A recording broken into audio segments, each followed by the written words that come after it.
जय श्री सीताराम मित्रों। श्लोक संख्या 45। त्रैगुण्य विषया वेदा निस्त्रैगुण्यो भवार्जुन निर्द्वंदो नित्य सत्वस्थो निर्योग क्षेम आत्मवान। भगवान कर्मयोग का उपदेश देने के उद्देश्य से पहले अर्जुन को उपयुक्त भोग और ऐश्वर्य में आसक्ति से रहित होकर संभाव से संपन्न होने के लिए कहते हैं। भगवत गीता के दूसरे अध्याय का 45वां श्लोक। इसका अर्थ है, हे अर्जुन, वेद उपयुक्त प्रकार से तीनों गुणों के कार्य रूप समस्त भोगों एवं उनके साधनों का प्रतिपादन करने वाले हैं।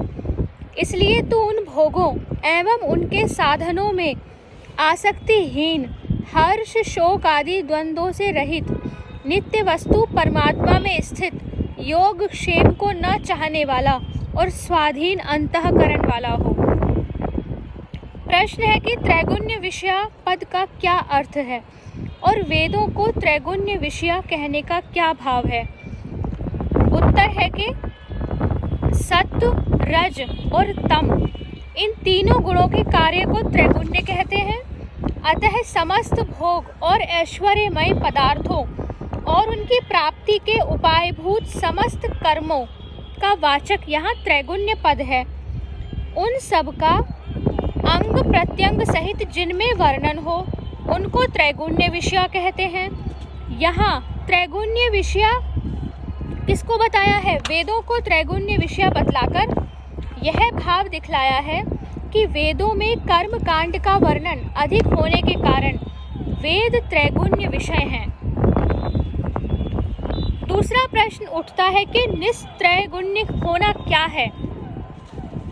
तीनों गुणों के कार्य रूप इस लोक और परलोक के समस्त भोगों में तथा उनके साधनभूत समस्त कर्मों में ममता, आसक्ति और कामना से सर्वथा रहित हो जाना ही निस्त्रैगुण्य होना है। यहाँ स्वरूप से समस्त कर्मों का त्याग कर देना निस्त्रैगुण्य होना नहीं है, कर्मों का त्याग नहीं करना, क्योंकि स्वरूप से समस्त कर्मों का और समस्त विषयों का त्याग कोई भी मनुष्य नहीं कर सकता। यह शरीर भी तो तीनों गुणों का ही कार्य है, जिसका त्याग बनता ही नहीं। इसलिए यही समझना चाहिए कि शरीर में और उसके द्वारा किए जाने वाले कर्मों में और उनके फलरूप समस्त भोगों में अहमता, ममता, आसक्ति और कामना से रहित होना ही यहाँ निस्त्रैगुण्य अर्थात तीनों गुणों के कार्य से रहित होना है। अगला प्रश्न है कि द्वंद्व किनको कहते हैं और उनसे रहित होना क्या है।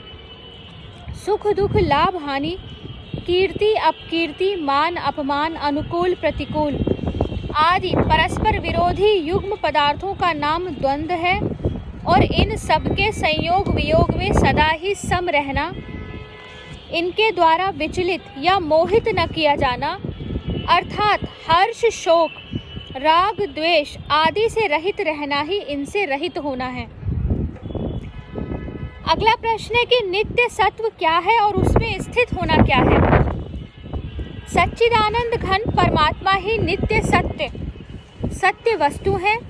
ऐत एव नित्य अविनाशी सर्वज्ञ परम पुरुष परमेश्वर के स्वरूप का नित्य निरंतर चिंतन करते हुए उनमें अटल भाव से स्थित रहना ही नित्य वस्तु में स्थित होना है। अगला प्रश्न है कि नित्य सत्वस्थः का अर्थ यदि निरंतर सत्व गुण में स्थित होना मान लिया जाए तो क्या हानि है।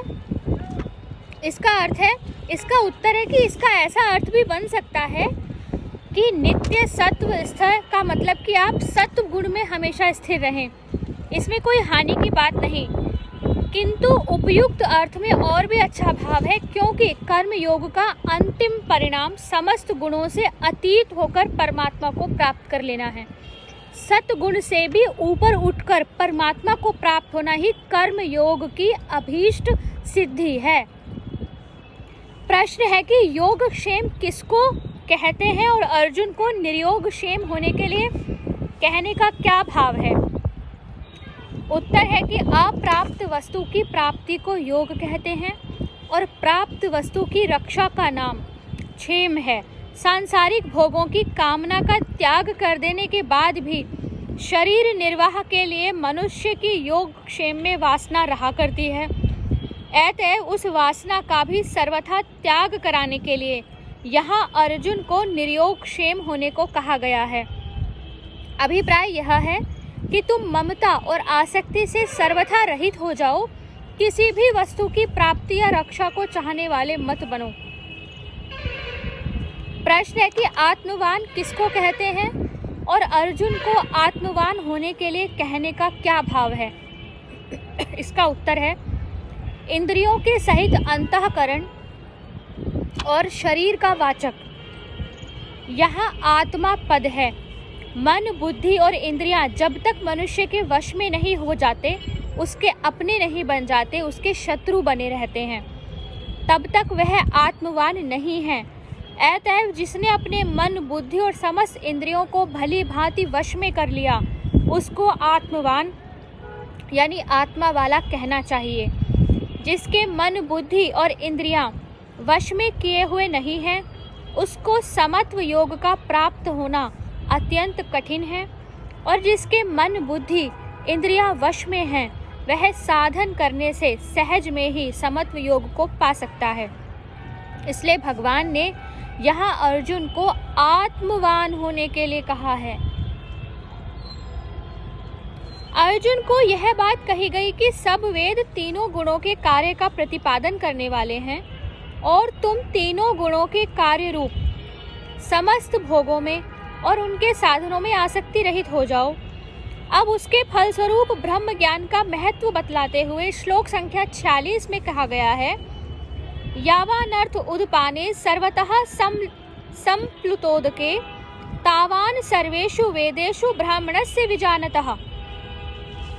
अर्थात सब ओर से परिपूर्ण जलाशय के प्राप्त हो जाने पर छोटे जलाशय में मनुष्य का जितना प्रयोजन रहता है, ब्रह्म को तत्व से जानने वाले ब्राह्मण का समस्त वेदों में उतना ही प्रयोजन रह जाता है। अर्थात सब ओर से परिपूर्ण जलाशय के प्राप्त हो जाने पर छोटे जलाशय में मनुष्य का जितना प्रयोजन रहता है, ब्रह्म को तत्व से जानने वाले ब्राह्मण का समस्त वेदों में उतना ही प्रयोजन रह जाता है।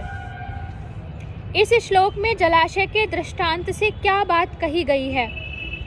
इस श्लोक में जलाशय का दृष्टांत देकर भगवान ने ज्ञानी महात्माओं की आत्यंतिक तृप्ति का वर्णन किया है। आत्यंतिक कि उसके बाद कोई इच्छा न रहे।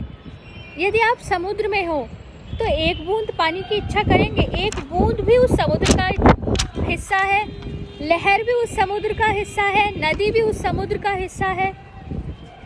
तो अभिप्राय यह है कि जिस मनुष्य को अमृत के समान स्वाद और गुणकारी अथाह जल से भरा हुआ जलाशय मिल जाता है, उसको जैसे जल के लिए छोटे छोटे जलाशयों से कोई प्रयोजन नहीं रहता, उसकी जल विषयक सारी आवश्यकताएं पूर्ण हो जाती हैं, वैसे ही जो पुरुष समस्त भोगों में ममता, आसक्ति का त्याग करके सच्चिदानंद घन परमात्मा को जान लेता है, जिसको परमानंद के समुद्र पूर्ण ब्रह्म परमात्मा की प्राप्ति हो जाती है, उसको आनंद की प्राप्ति के लिए वेदोक्त कर्मों के फलरूप भोगों से कुछ भी प्रयोजन नहीं रहता। वह सर्वथा पूर्ण काम और नित्य तृप्त हो जाता है।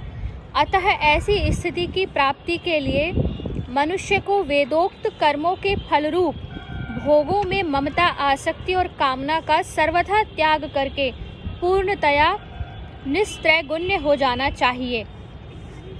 प्रश्न है कि सब ओर से परिपूर्ण जलाशय में मनुष्य को जितने जल का प्रयोजन होता है, उतना जल वह ले लेता है। इसी प्रकार ब्रह्म को जानने वाला ज्ञानी पुरुष अपने प्रयोजन के अनुसार वेदों के अंश को ले लेता है। ऐसा अर्थ मानने में क्या आपत्ति है? इसका उत्तर है कि ऐसा अर्थ भी बन सकता है, इसमें कोई हानि की बात नहीं, किंतु उपयुक्त अर्थ का भाव और भी सुंदर है, क्योंकि ब्रह्म को प्राप्त हुए ज्ञानी पुरुष का संसार में कोई प्रयोजन नहीं रहता। इस प्रकार समबुद्धि रूप कर्म योग का और उसके फल का महत्व बतलाकर अब 2 श्लोकों में भगवान कर्म योग का स्वरूप बतलाते हुए अर्जुन को कर्म योग में स्थित होकर कर्म करने के लिए कहते हैं। श्लोक संख्या 47 से हम आगे के वीडियो में पढ़ेंगे, जो कर्म योग की पुष्टि करते हैं कि कर्म योग में कैसे स्थित रहा जाए। हरे कृष्णा।